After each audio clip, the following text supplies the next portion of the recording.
Pada akhir tahun 1944, kedudukan Jepang pada Perang Asia makin mendesak. Dalam menyikapi kondisi seperti itu, pada 9 September, Perdana Menteri Jepang Kaiso mengeluarkan janji kemerdekaan dan juga menarik simpati bangsa Indonesia. Setelah dikeluarkannya janji tersebut, pada tanggal 29 April 1945, BPUPKI terbentuk yang diketuai oleh Dr. Radziman Wedioningrat dan wakilnya Ki Bangas dan Suroso. Tanggal 29 Mei 1945 diadakan sidang pertama sekali atas usulan dari Dr. Andes Radziman Wedioningrat untuk membahas dasar negara. Assalamualaikum warahmatullahi wabarakatuh. Waalaikumsalam warahmatullahi wabarakatuh. Pertama-tama marilah kita panjatkan puji dan syukur kepada Allah Subhanahu wa taala. Karena itu kita bisa berkumpul pada hari ini dalam keadaan sehat walafiat.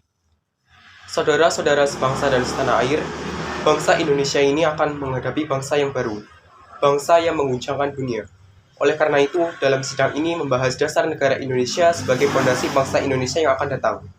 Saya Dr. Radziman, dengan ini saya nyatakan sidang BPUPKI dibuka. Kepada saudara-saudara diminta partisipasinya untuk berpendapat atau mempunyai saran yang bagus agar menyongsong semangat kemerdekaan. Dengan ini, menyampaikan usulan-usulan yang menyertai dasar negara, silakan kepada saudara-saudara, saya persilakan. Saya punya usul. Indonesia merupakan negara yang kaya akan tradisi dan budayanya. Indonesia adalah negara yang sangat besar apabila bersatu. Oleh karena itu, Indonesia sangat perlu dasar negara yang mengakomodir seluruh pihak dan seluruh bangsa. Terima kasih. Saya setuju dengan Bu Sudarjo. Kita negara Indonesia sangat akan membutuhkan sebuah ideologi yang dapat mempersatukan semua pihak. Terima kasih.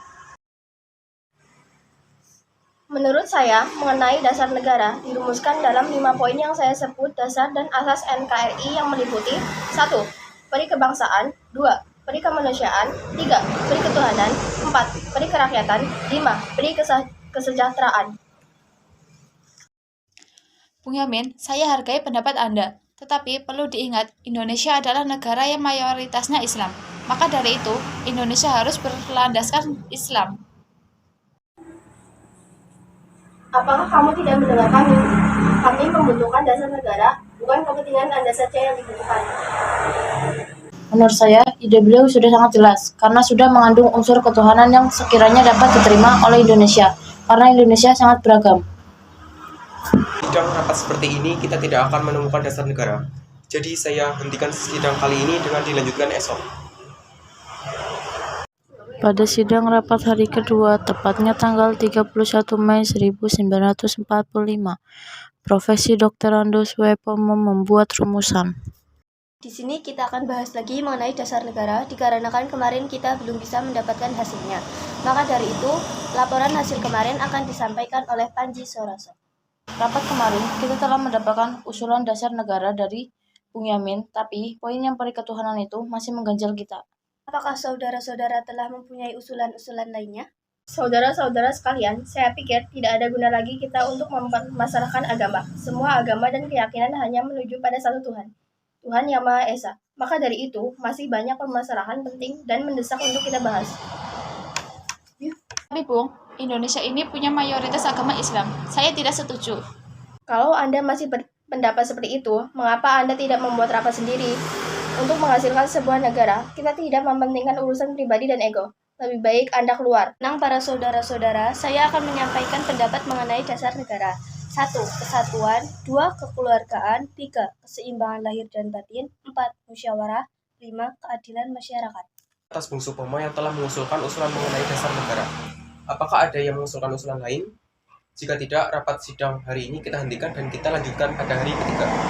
Sidang BPUPKI dilanjutkan pada hari ketiga, tepatnya tanggal 1 Juni 1945, dan kemudian Insinyur Soekarno mengeluarkan rumusan. Saudara-saudara, kita semua sudah berkumpul selama 3 hari untuk membahas dasar negara. Kita belum menghasilkan dasar negara Indonesia sejak kelompok berpaku kepada kelompoknya masing-masing dan kepentingan masing-masing. Saya akan mengusulkan rumusan dasar negara yang saya beri nama Pancasila, yang berarti 1. Kebangsaan Indonesia, 2. Internasionalisme atau peri kemanusiaan, 3. Mufakat atau demokrasi, 4. Kesejahteraan sosial, 5. Ketuhanan Yang Maha Esa. Untuk merangkum itu semua, kita harus punya manusia yaitu Tuhan. Tapi bukanlah Tuhan yang berdasarkan satu agama saja. Sangat universal dan bisa diterima di semua kalangan masyarakat, segala rakyat yang mempercayai masing-masing agama. Itu saya beri nama Pancasila. Dan kita bisa melalui tantangan sebagai bangsa merdeka. Merdeka. Tunggu sebentar, bagaimana usul kami kemarin tentang dasar negara harus berdasarkan agama Islam? Berpendapat, bagaimana jika dalam waktu rehat ini kita gunakan untuk membangun sebuah badan untuk menghasilkan sebuah dasar negara? Gini saja, berhubung kita belum bisa menghasilkan dasar negara, bagaimana kita buat panitia kecil untuk menyelesaikan masalah ini? Panitia kecil yang dibentuk yaitu Panitia Perancang Undang-Undang Dasar dengan Insinyur Soekarno sebagai ketua. Panitia Ekonomi dan Keuangan dengan Ketua Dr. Andes Mohatta dan Abikur Satodjokro Sujuso mengetahui Panitia Ekonomi dan Keuangan. Pada sidang ini juga dibacakan Piagam Jakarta dari hasil kerja Panitia 9 dan sidang BPU PKI 2 dilaksanakan 10-14 Juli 1945. Bagaimana hasil rapat yang kemarin? Dipersilakan menyampaikan Supomo. Saya akan membacakan sidang yang telah kami lakukan, bahwa sesungguhnya kemerdekaan itu ialah hak segala bangsa, dan oleh sebab itu, maka penjajahan di atas dunia harus dihapuskan, karena tidak sesuai dengan peri kemanusiaan dan peri keadilan. Dan perjuangan pergerakan kemerdekaan Indonesia telah sampailah kepada saat yang berbahagia, dengan selamat, sentosa, mengantarkan rakyat Indonesia ke depan pintu gerbang kemerdekaan Indonesia yang merdeka, bersatu, berdaulat, adil, dan makmur, atas berkat rahmat Allah yang Maha Kuasa, dan dengan didorongkan oleh keinginan luhur supaya berkehidupan kebangsaan yang bebas, maka rakyat Indonesia menyatakan dengan ini kemerdekaannya. Kemudian, daripada itu, untuk membentuk suatu pemerintah negara Indonesia yang melindungi segenap bangsa Indonesia dan seluruh tumpah darah Indonesia, dan untuk memajukan kesejahteraan umum, mencerdaskan kehidupan bangsa, dan ikut melaksanakan ketertiban dunia yang berdasarkan kemerdekaan, perdamaian abadi, dan keadilan sosial. Maka disusunlah kemerdekaan kebangsaan Indonesia itu dalam suatu Undang-Undang Dasar Negara Indonesia yang terbentuk dalam suatu susunan negara Republik Indonesia yang berkedaulatan rakyat dengan berdasar kepada ketuhanan dengan kewajiban menjalankan syariat Islam bagi pemeluk-pemeluknya, kemanusiaan yang adil dan beradab, persatuan Indonesia, dan kerakyatannya dipimpin oleh hikmat kebijaksanaan dalam permusyawaratan perwakilan, serta dengan mewujudkan suatu keadilan sosial bagi seluruh rakyat Indonesia. Dengan suara bulat dari anggota lain menyetujui isi pembukaan Undang-Undang Dasar tersebut. Saya melaporkan hasil kerja panitia. 1. Pernyataan Indonesia Merdeka. 2. Pembukaan Undang-Undang Dasar. 3. Batang tubuh Undang-Undang Dasar. Rumusan yang telah disahkan telah dikenal sebagai Undang-Undang Dasar 1945. Adapun isi Undang-Undang Dasar 1945 sebagai berikut. 1. Wilayah negara Indonesia dan Hindia Belanda dulu ditambang Palaya, Borneo, Utara, Papua Timur, Portugis, dan pulau sekitarnya. 2. Bentuk negara kita negara kesatuan. 3. Bentuk pemerintah kita republik. 4. Bendera negara kita sangsaka merah putih. 5. Bahasa nasional kita bahasa Indonesia.